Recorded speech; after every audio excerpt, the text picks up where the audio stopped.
one of our favorite creators on this platform, Jimmy the Giant. Yes. We're doing USA versus Russia culture explained, which the timing of this couldn't be any better since it's an election year. But yeah, we'll try to stay out of that. If Jimmy the Giant steps into it, then that's on him. Yeah, that's on him. So Yes. let's check it out, man. Let's check it out. I'm here for it. 3, 2, 1. Russia and America. They go through periods of relative peace and periods of conflict. This is the way we can strike the hardest blows against Russian communism. Russia, with its focus on collectivism, tradition, and secrecy, and America, with its focus on individualism, expression, and progress. Today, we will explore American versus Russian culture. So let's analyse. How can you tell your Vlads from your Chads? Well, we're going to start with the space race. The space race was arguably one of... I love that. Vlads versus Chads. Title of our video. Title of our video right here, for sure. Vlads versus Chads. Yes. I was jealous that it just taken me so long. Like, this is a good... That's perfect. Vlads versus Chads. Yes. Oh, my God. Okay, and great. And this right here is the perfect thing for a thumbnail. So let's pause. Yeah. Forgot. I mirrored my screen, so yeah. All good. Well, I'll fix it and add it. Thank you, sir. You're welcome. Chads. Well, we're going to start with the space race. The space race was arguably one of the most important cultural battles between Russia and America because it represented more than just going to the moon to see if it was made of cheese. This was a battle of technological superiority, ideological supremacy, and basically, who was the cooler bro? This is Houston, over. There have been times when I have thought to myself, gee, I wish I had never gone on that flight.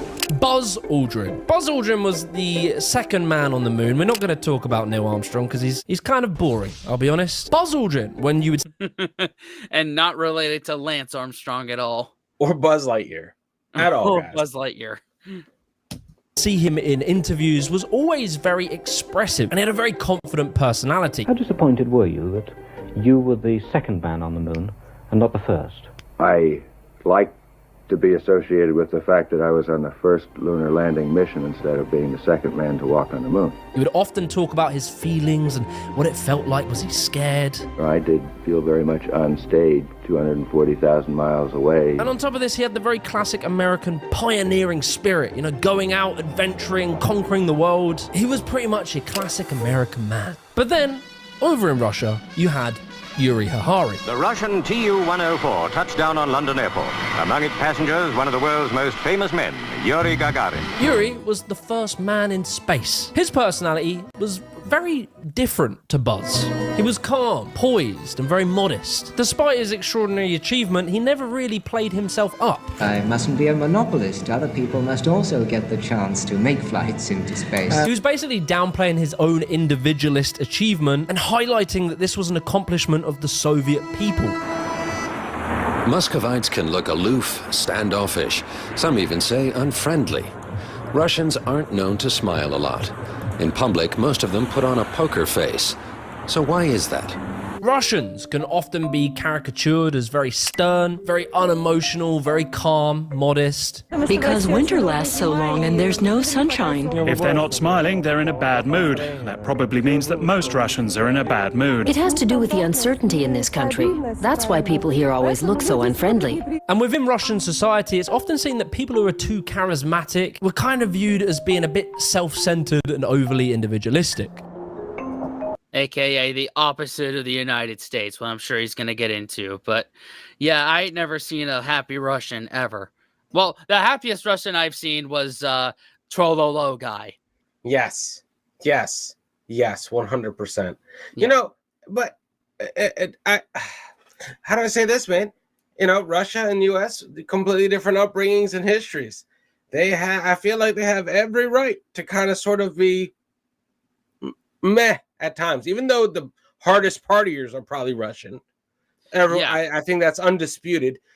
They party hard because of we live today. We don't know what's happening tomorrow. Exactly. That's exactly it. were kind of viewed as being a bit self-centered and overly individualistic.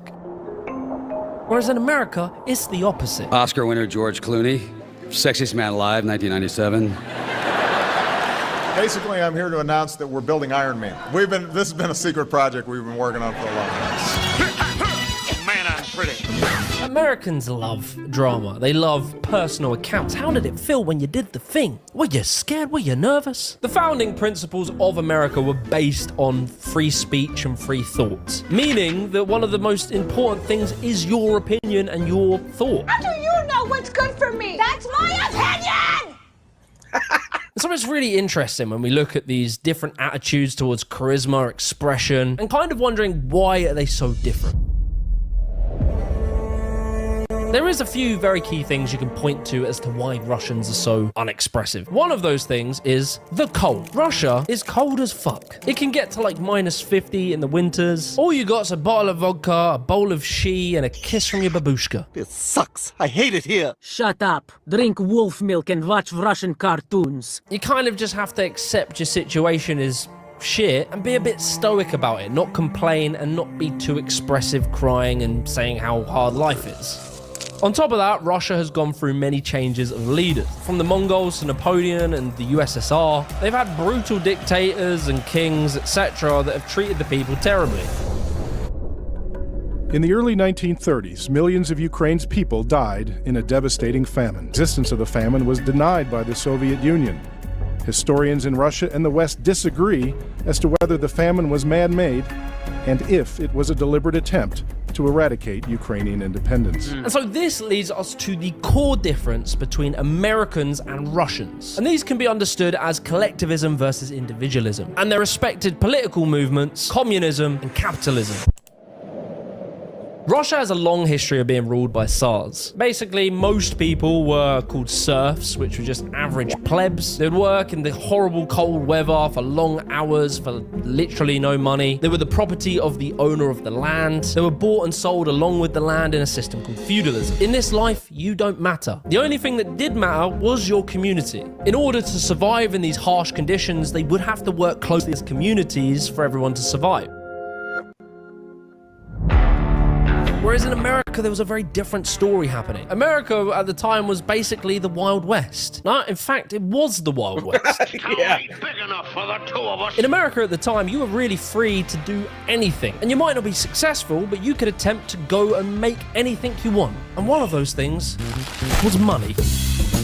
There was a book by Adam Smith called The Wealth of Nations. This is a very important book that helped spark the ideology of capitalism. This was the idea that the freer the market was, then the freer the people were. If you're not making money hand over fist, something's terribly wrong. And so the individualist attitude spread through America. But in Russia, it wasn't that. Instead, it was life is hard. We must work together as a community to survive. Ultimately, me on my own, I don't matter at all. And like America, they too had their own book, Karl Marx's Communist Manifesto. Russians bought into communism pretty heavy, I would say. They created the USSR. They encouraged other nations to join and just give us your sovereignty and we'll make the communist utopia where everyone's equal and there's no more classes. Just kidding. But of course, communism was a shit show. Loads of people got killed. People were being spied on constantly. Family members were turning in their other family members for being dissidents. Artists, poets, if you just were a bit too out there, a bit too flashy, you would be killed. And so, ironically, there grew this very strange culture where they had a collectivist mentality that we're all on the same team, but we're very suspicious and we spy on each other and we don't trust anyone. But you see, we've talked about how opposite these nations are, but they both do have one thing that is completely in common, and that is... We must fight to regain our freedom, or everything is lost. Everything is fine. Everything is fine. They are obsessed with proving that they are better than the other one. You got the space race, the arms race, the Cold War, the Olympics, proxy wars. These two nations invested heavily in these things that were pretty much just to show how cool they were. And this war became a very prominent and core part of both nations' culture. Yeah, I've noticed that, like, a lot of, sentiment of us, we're number one, USA, USA. A lot of that's left over from the Cold War is proving how better we are than communist Russia. And yeah, guess who won that battle? Yep. I'm waiting for you to go on a rant about communism in the style of that electrician. No, well, he's adamant. You want to talk about communism? You want to ask Nick for damn sure. Bring that up. But for me, I'm just like, it's unfortunate. You know, like they chose a side of a coin that needs the other side to spawn. You know, the I feel like the communist ideology over here that's spreading because of capitalism. So it's like, meh. Right. It's a product of freedom of expression, freedom of speech. So it, in a way, it is its own worst enemy. Yeah. But we're not saying it's a perfect system, but no, take that over communism any day of the week. Any day, bro. Yeah. So, but it's just unfortunate because so much Russia's experienced loss like the U.S. has never even come close to. Yeah, the closest would probably be our Civil War. Probably, if you had to guess. So, and that by numbers is there's no comparison. Yeah, heck no. The USSR banned listening to American music, rock and roll, jazz, pop, disco. You couldn't wear blue jeans because that meant you were a capitalist pig. Branded clothing, no chance, mate, because those were dirty capitalist symbols. There was heavy uniformity in attitude, in dress. The hairstyles that are popular in America, like long hair and mullets for men, the USSR police would force you to cut them. And this was all definitely more state-imposed than perhaps on an individual level, because it was often very alluring to try and get your hands on those sweet, sweet Western items. The same could be said in America, where there was heavy anti-communist propaganda. In recognizing a communist, physical appearance counts for nothing. If he openly declares himself to be a communist, we take his word for it. If you saw your son sharing his sweets with little Billy, then you'd shout at him for being a communist and lock him in his room. Anytime you'd see a Russian in a Hollywood film, it was always a bad guy. There was like this purge of communists, which was basically akin to like cancel culture now, where anyone in like any job, mainly creative, Hollywood, etc., these people would basically be blackballed out of their career because their neighbor's sister once said that they liked the idea of a minimum wage. You're just a capitalist dupe. All you care about is money. But look, this is all like big picture historical stuff. Let's just chill out for a little bit and look at how their lifestyles compare. So let's compare the Ivanovs to the Smiths. There we go. Vlad versus Chad, Ivanovs versus the Smiths. Yep. Which one? That's perfect. Yeah. Oh my God. Lifestyles compare. So let's compare the Ivanovs to the Smiths. The Ivanovs probably live in a multi-generational family. They will have their babushkas, their dedushkas, all living under the same roof. They probably live a slower, more rural life. Probably work on a farm or maybe in a factory. They're probably very traditional. The Smiths live in more of a nuclear family. The idea that there's 2 parents and 2.5 kids. They live a far more fast, work-orientated life. Convenience is the key. They have a love for technology. You can control the temperature of your Gatorade with a voice command in your phone. The oldest son, Steve, is working at a tech startup. Dad and mum own a family business. But when work's over and it comes to dinner time, the Ivanovs will settle down with a massive family meal. Inviting all the family round. Because we're all a collective, we're all together. The food is served communally. You can kind of help yourself, pick which bits you want. The food tends to have stemmed from years of not having meat, so it's quite a lot of vegetarian stuff. And foods that can be preserved a long time. Dumplings, cabbage soups, pickled vegetables, breads. And of course, they'll be drinking tea. However, at the Smiths' house, it's very different. Food is very individualized. Everyone has their own personal portion, put on a personal plate. No, Becky, that's the blue plate. That's my plate. You know it's my plate because it's blue. Becky's a communist. They'll be eating things like hamburgers and chicken and pizza and things that you can individually hold in your hands. There's also a wide range of ethnic foods because America's so diverse, lots of different cuisines, tacos, pasta, sushi. They, of course, love fast food, and they're probably not drinking tea. They're definitely drinking coffee, you know, the capitalist fuel. But then, of course, I wouldn't say like that's all the time. I mean, not. There's family get-togethers of home cooked meals, especially where I am in the South. But that's like once a week, but not every single day. Hell no. Hell no. And in those like families, what happens is the mom and dad work so hard that Becky and Chad are hooked on wine and cocaine. Yeah. And they never talk to each other, and they just branch off and they find their drug of choice, and they die slow and miserable and alone, or living for other people's recognition, which is sad. Yeah. What's the difference, really? Yep. And they're probably not drinking tea. They're definitely drinking coffee, the capitalist fuel. But then, of course, we got to look at leisure. Can't always be working and eating food. Sometimes you just need to have fun. The Ivanovs are probably at the local theatre or ballet. They're very sophisticated because they like fine traditional art. Maybe the family are gardening together, or maybe they're saunaing together. Father Boris is out with his bottle of vodka, ice fishing for the evening meal, and young 8-year-old Ivan is, of course, playing chess. When it comes to the Smiths, Dad too does love a bit of gardening. He's always out keeping the front lawn clean, taking a long time because he's always talking to his lovely neighbours. Oh, hey Susie, how's the kids? Mind how you go? The family might come together to go to school sporting events. Maybe movie nights where they eat popcorn lathered in butter, endless sweets, fizzy drinks. Mother Jane and daughter Becky are filming TikToks together, and young 8-year-old Jack might be playing Little League Baseball.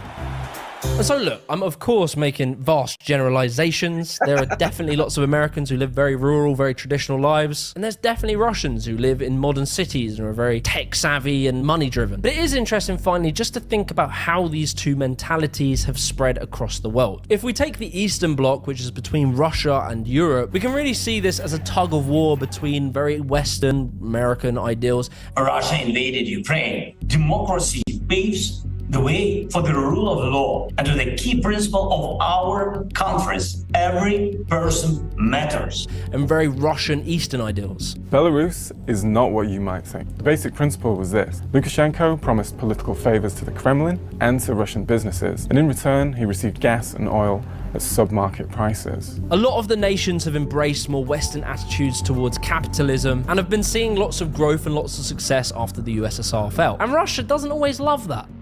The anti-Western sentiment in Russia definitely did decrease a little bit after the USSR. They even tried out democracy for about 5 minutes. Russia is a democratic federation. And then obviously they got in a new dictator, Putin, who's been in power for over 20 odd years and changed the laws twice so that he can serve for even longer, meaning he will currently serve until 2036. I'm not fucking leaving! Мировой лидер. Потому что только одна есть личность в мире сегодня, это Путин. So nowadays when we look at Russia and America on a sort of political level, Russia are still very drawn to strongman leaders, whereas Americans are very much drawn to charismatic leaders. Do you want to go back to them or do you want to stay with Donald Trump? His nose. Trump.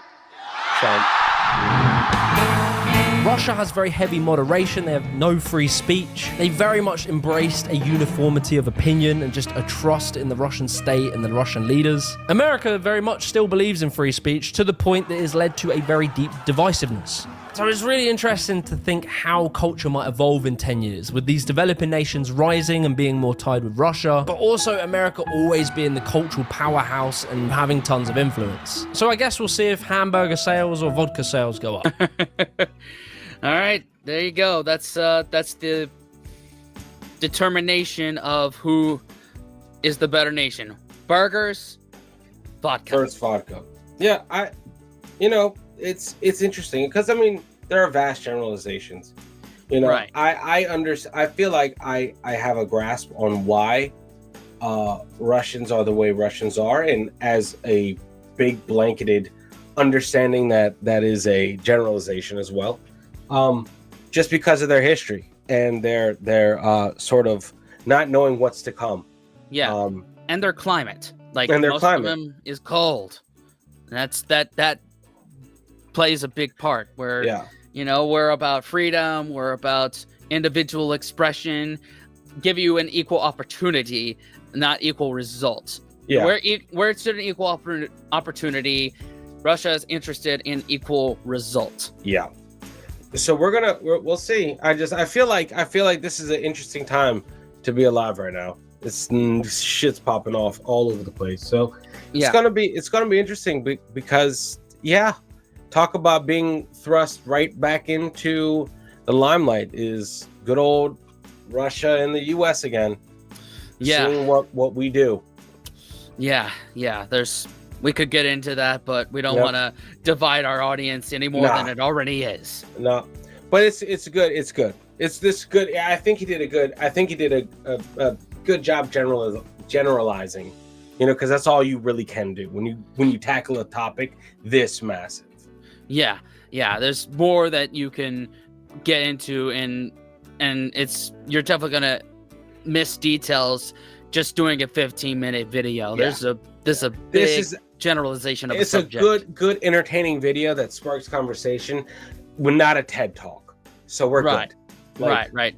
That's the thing. It opens the conversation, it gets the conversation going. So I guess what I'm going to ask is, any Russian expats that are living in the US, what was your biggest culture shock? What shocked you the most about the United States? Yes. Or vice versa. If you're an American that has gone to Russia or you live in Russia, what's your biggest culture shock there? Yeah. Let us know. Let us know in the comments. Yep. And otherwise, thanks for watching. Subscribe. Watch another video. Thanks, channel members. Thanks, patrons on Patreon. What now, Dan? Unplug and do something legendary, guys. And we'll see y'all next time. Later.